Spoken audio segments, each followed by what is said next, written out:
Another great video came up on Michigan radio. It's a different family and how they have to adjust to life with poison water. It's a great video. The family did a fantastic job.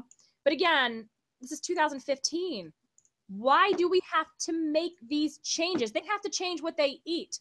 They've had to change how they cook and how they live, along with the rest of the city of Flint, because of poison water. 2015. This is not supposed to happen. And it's sad. It breaks my heart for them. Every single family that has had to change their life because bureaucrats who sat down at a table and said, this is a great way to save money. Yeah. I still can't get past that. And I am so angry. So angry. And this family did a fantastic job. So I applaud them. Because again, going back to what Kate Levy said, the citizens have done a great job of being citizen reporters and documentarians on their own. People taking pictures and video and being honest about what's happened to us and what our lives are like.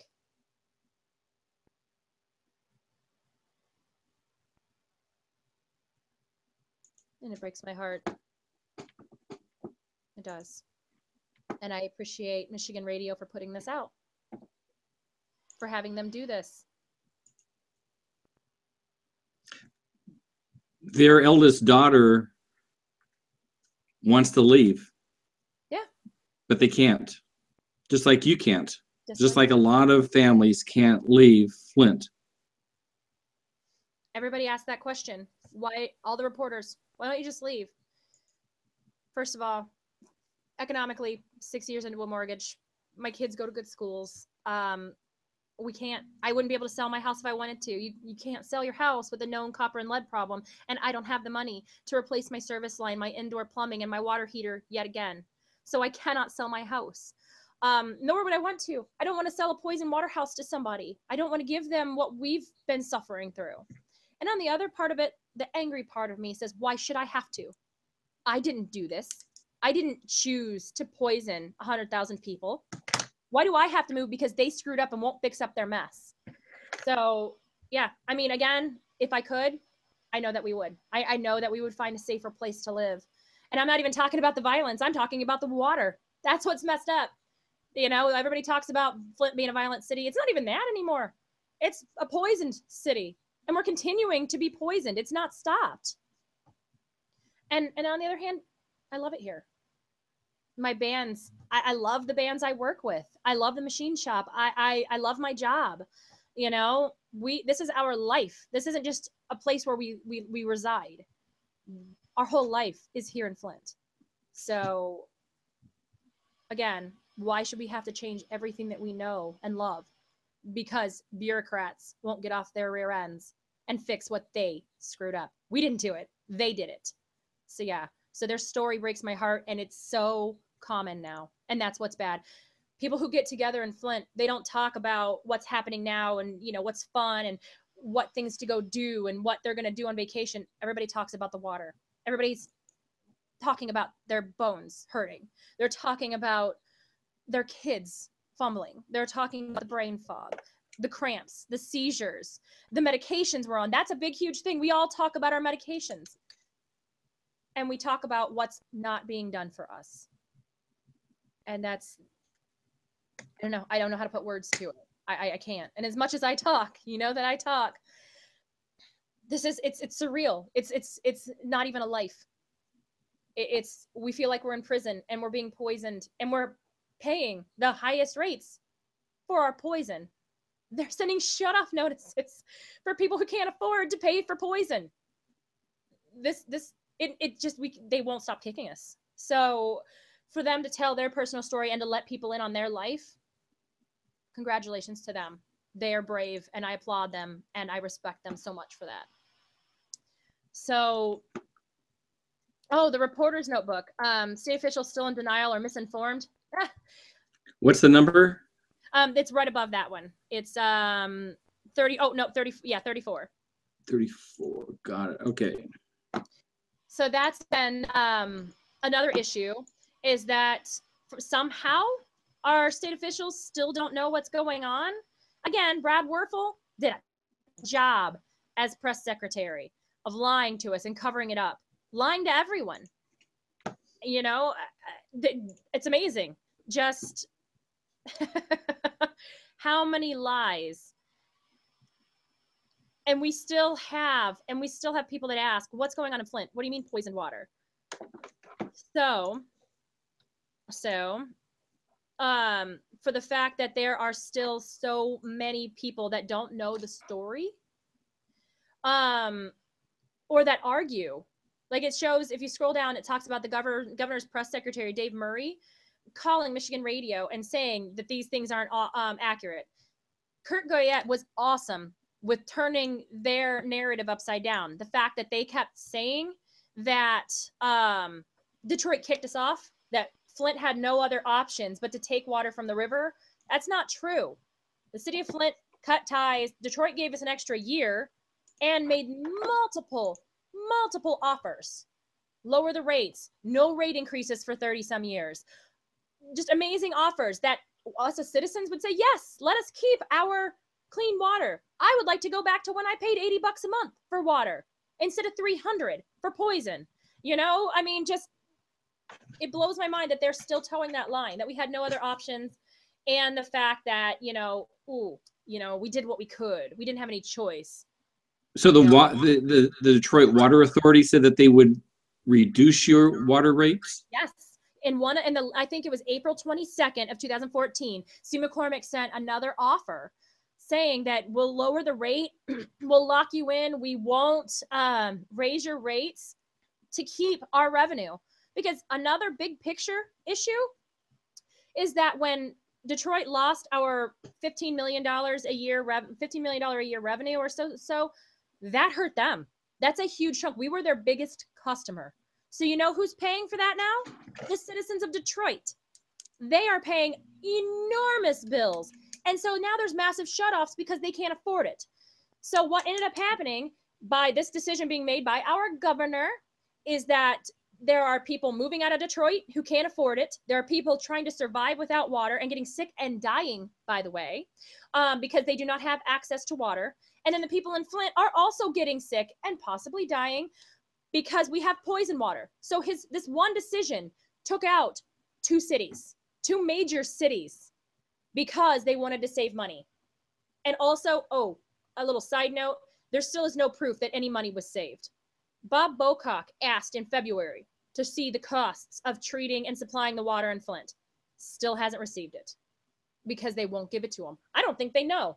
And all I know is after the 400 some odd main breaks and how it continues to happen, we have broken valves near my house and they just threw asphalt over it, which is great. So now the road's caving in because the water's seeping up through the asphalt.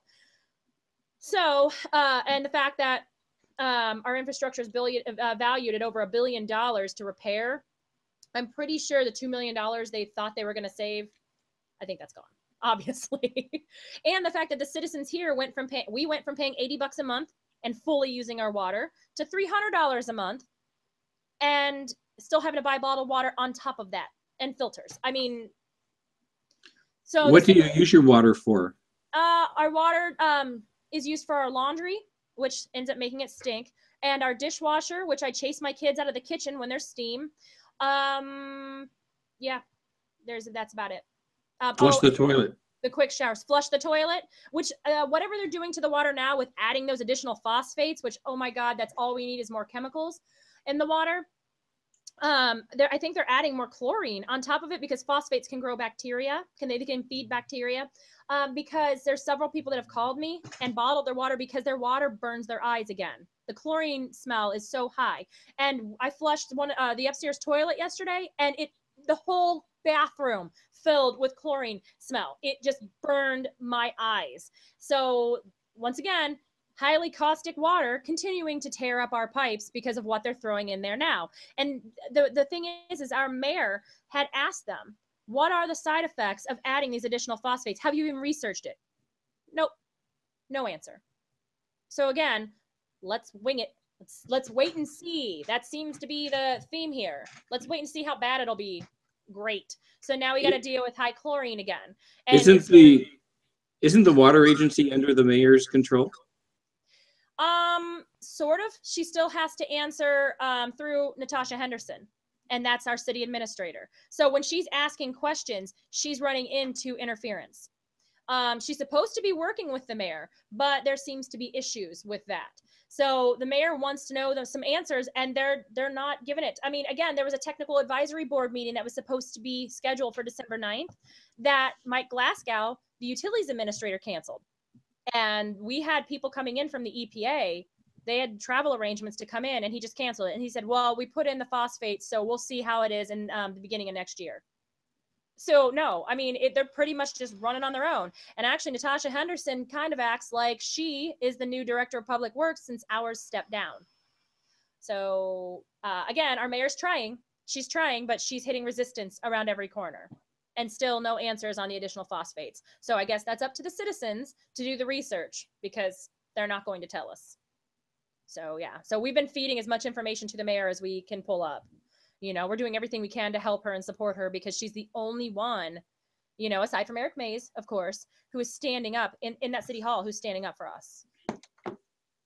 So I like my tangents. I go lengthy. Sorry. It's okay. Let's go back to the spreadsheet. We went through the reporter's notebook, Michigan Radio. Yes. Yes. So let's see. Then there's talking about the governor's task force, Reddit. Then they did a great interview.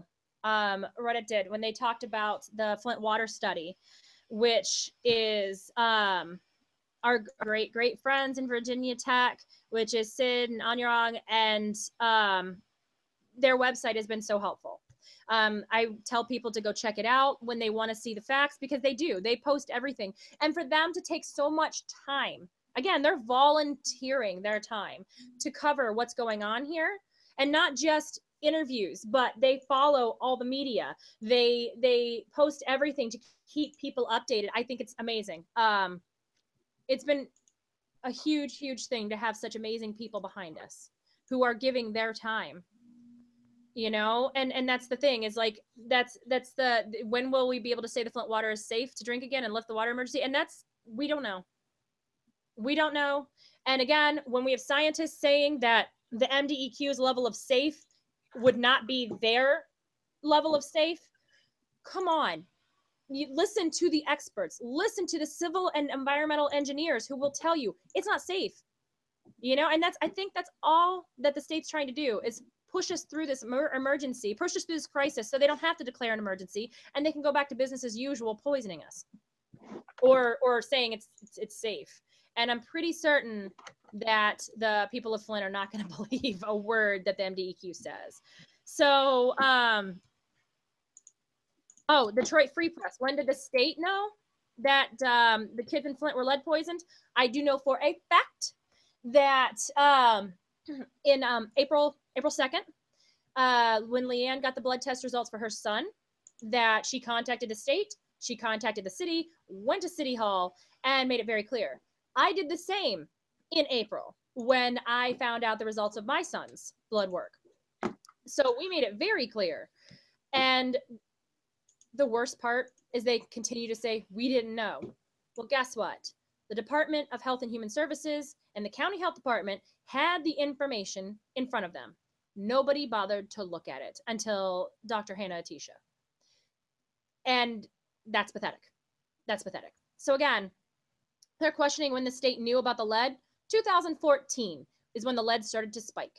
It's when the 90th percentile doubled. And then earlier this year, when the U of M came out and said, we've got lead in our buildings. And when the first round of testing was completed, they knew. Oh, and then let's go ahead and fast forward to August and September, when we started releasing the results of the Virginia Tech tests. And then in September, when Hurley came out. It's December. It is December right now. They had science in front of them in September. So when did they first know? They had to have known with Leanne, because there was a huge uproar in City Hall. They tried to buy her off. They tried to make her sign a contract to where they replaced her service line for free if she didn't sue. And her kids couldn't sue. And their kids couldn't sue for the lead poisoning and damage done to their bodies. So again, there's no way that they didn't know. but that's okay. For some reason, ignorance seems to be an okay defense for them. Yeah, so that's one thing that I'm enjoying that's getting pointed out that they knew. The toxic soup article with the Guardian with Dr. Hannah Atisha was fantastic. She's again saying, and that's on 28. She's again telling the world that what is happening is it's horrifying, that these kids are going to live with this for the rest of their lives, and that it's irreparable brain damage. It's not okay. That, she talked about the trends and how high it is. And she says, we are assuming that the entire population in the city of Flint has been or cooked with the water. In fact, cooking with the water the lead levels. So yes, everyone. And she's not even just children. And she's working on this too. It's not just the kids. We're trying to find out how many miscarriages happened, how many stillbirths, how many pregnant moms are having problems, how many elderly people are having more problems than normal, how many people my age are having ridiculous problems, neurological damage, physical damage, autoimmune disorders. And we're trying to compile that information. I would love an epidemiologist to come in here. So there's no question it's the water. And there, then he can tell everybody that we're not all eating paint chips. So, so she did fantastic, talking about that, her tests and the results, and she's like, research underestimates the risks. And that's the thing, is that the children were tested ages 1 and 2, but they weren't tested when the babies were in the womb. So how many pregnant women had issues? How many pregnancies were lost because of this? So that's one thing that they're working on now. And then, of course, it refers back to our lawsuits and everything. The serial Flint experience. Wow. I'm just looking at all of these articles, and there's things that I haven't even watched yet. And then Hurley put out a lead and recipe resource guide. We talked about this, about the things that you can eat. I found something similar actually in Australia on how to try to mitigate the damages of lead, try to get it out of your system, try to boost the kids' immune systems, and try to work against the anemia, which is a side effect of lead poisoning. So this handout is very, very helpful. It needs to be sent to every single household in Flint. That's very important. Very important. Every single household, no matter what, if they're renters, homeowners, every single person who lives in the city needs to have this guide sent to them. So we tried on Tuesday, we were trying to come up with ideas on how to get the information to everybody and what we could do. So I'd already made a video about the testing to get done with your doctor. So hopefully we can make a video with recipes and cooking and the things that like my family has done. I mean, my kids have never eaten so much kale, broccoli, things to help with your bones and your blood and detoxing. It's important because not everybody can afford the detox medications. They're quite expensive that my family's having to be on. So it's important that maybe they make little changes in how they cook. And I say little changes, but I went from microwave pizzas or microwave foods to spending 2 hours a night cooking. But it's worth it if I can help my kids, even the littlest. So I'm glad that they put that out, and that was on the 18th. Wow, we've got more MLI. They talk about it, and then of course, my favorite thing in the world was Dr. Hannah Atisha on the Rachel Maddow show. She did a great job. I mean, she had 5 minutes to push how important it was and how it's irreversible and everyone is affected and everyone needs help. And that's why we need this state of emergency. But before Rachel Maddow interviewed Dr. Hannah Atisha, she tore the governor a new one. And this is probably one of the most favorite things that's happened. This was my Christmas present. This was a Christmas present to Melissa, to hear someone actually tear apart our governor and point the finger and say, this happened on your watch and you're still fixing it. Shame on you. Just, wow. wow. So if people haven't watched the video of our mayor, as well as Dr. Hannah Atisha with Rachel Maddow, and then watched her completely tear apart our governor, they need to. It's fantastic. I couldn't be happier, actually. I couldn't be happier with how that turned out. So, yeah.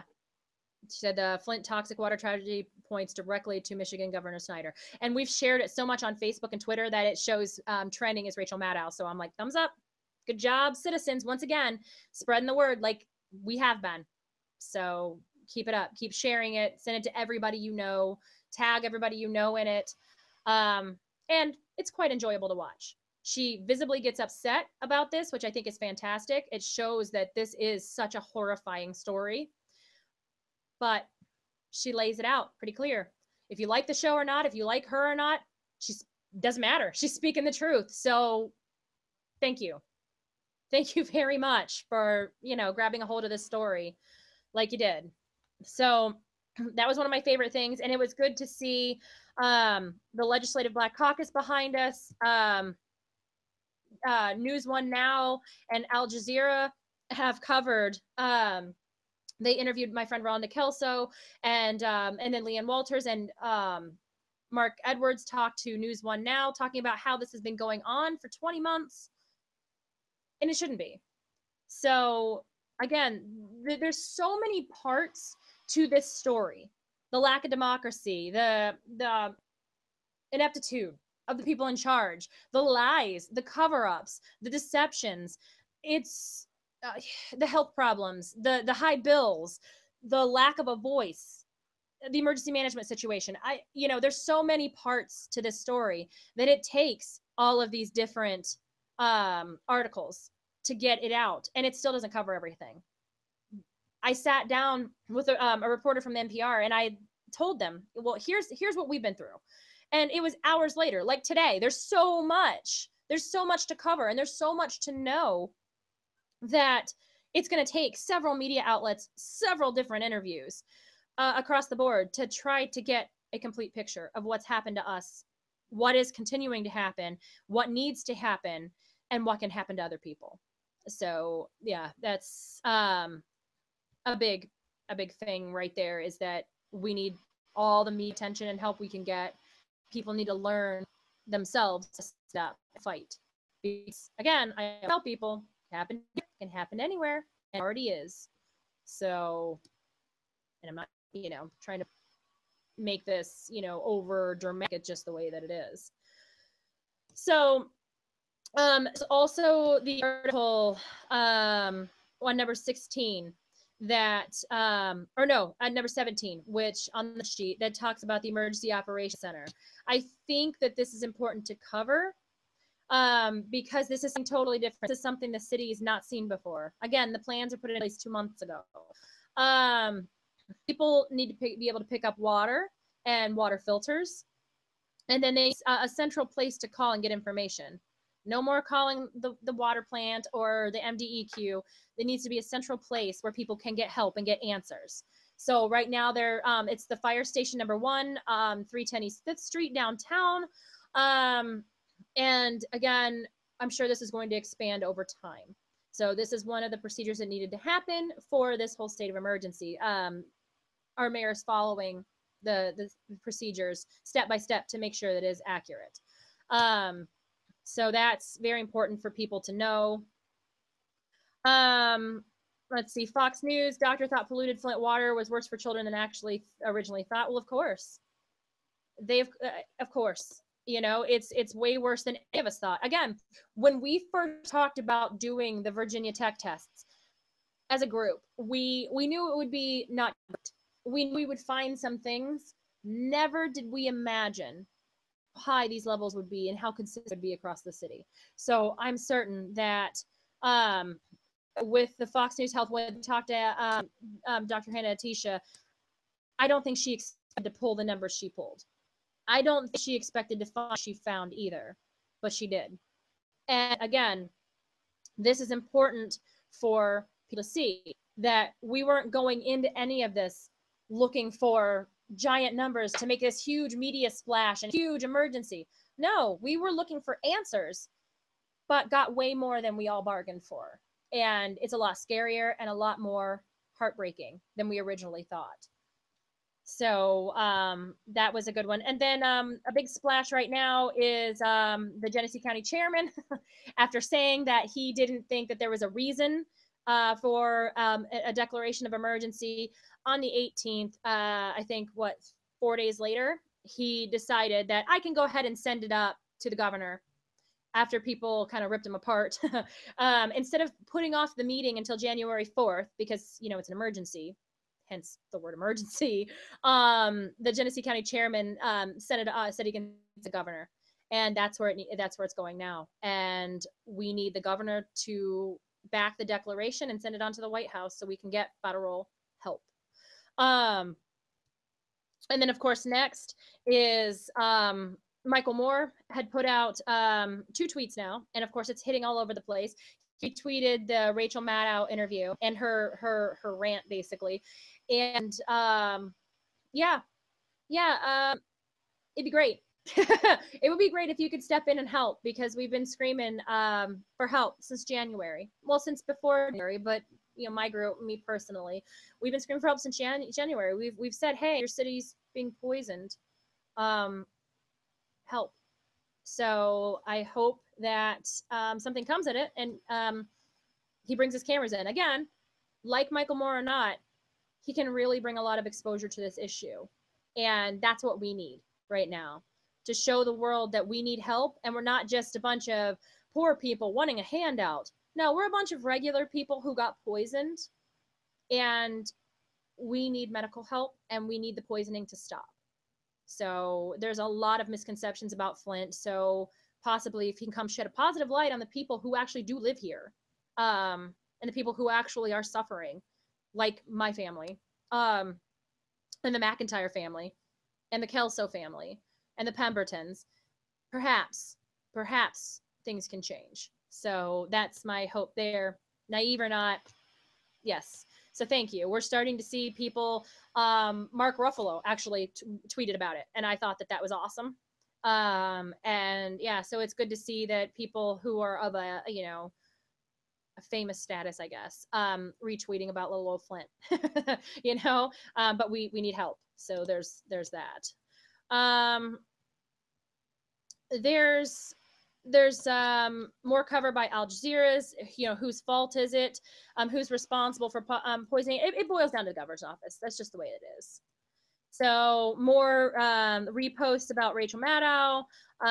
There's our interview. And then there was a Flashpoint interview that I'll send you the link when I get it, that Karen Weaver went on to say that thank you to the grassroots organizers and the citizens for standing up and pushing this issue and standing behind her and helping push her, where she's standing with us and we're standing with her. And for once, we feel like we're going to have some help. So this is lengthy. Sorry. There's a lot of media that hit on this in such a short amount of time. I think we've had more reports in the past week than we have in the past year. I know Twitter's blowing up, Facebook's blowing up. I'm glad to see it. So, and thank you guys, because I've been talking to you since November. So thank you for actually October 30th. Oh, that's right. Yeah, it was Halloween, and my computer crashed literally to the floor. So yeah. And you were locked out of your car. Remember that? I got locked out of the station vehicle. We won't talk about that. That was a little embarrassing. So try to rush and see what happens, especially when you're not in your own car.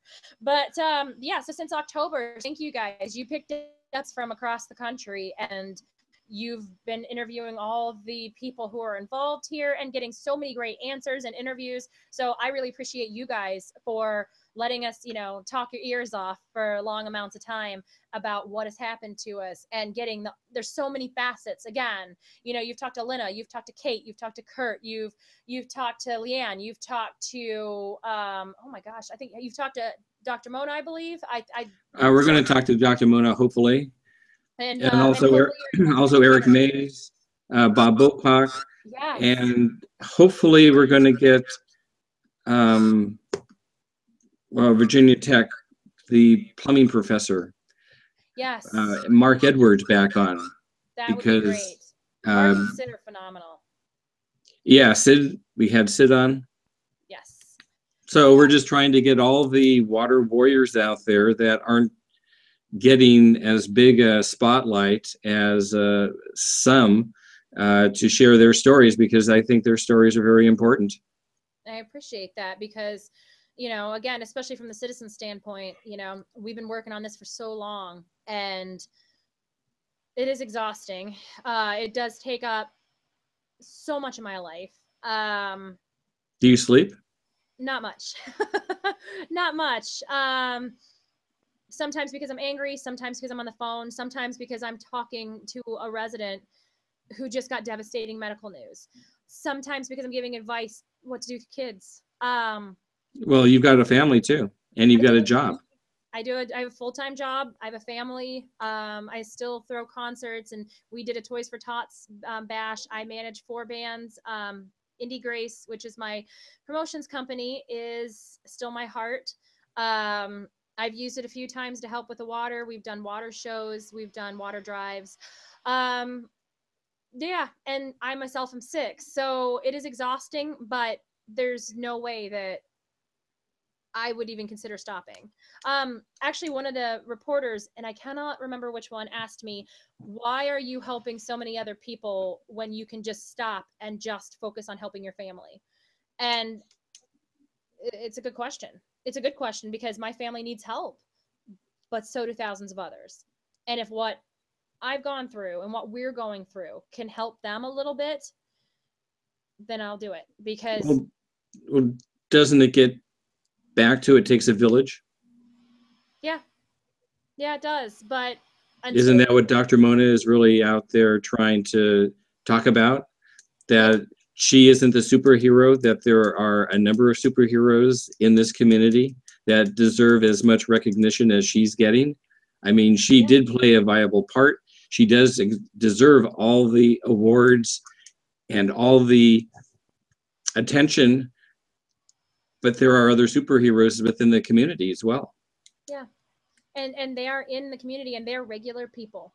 And that's something that other cities need to pay attention to because yes, it's awesome to have the experts backing us, to have Dr. Mona and Professor Edwards, you know, having Aaron Brockovich and Bob Bocock behind us. That's phenomenal. But it's the people.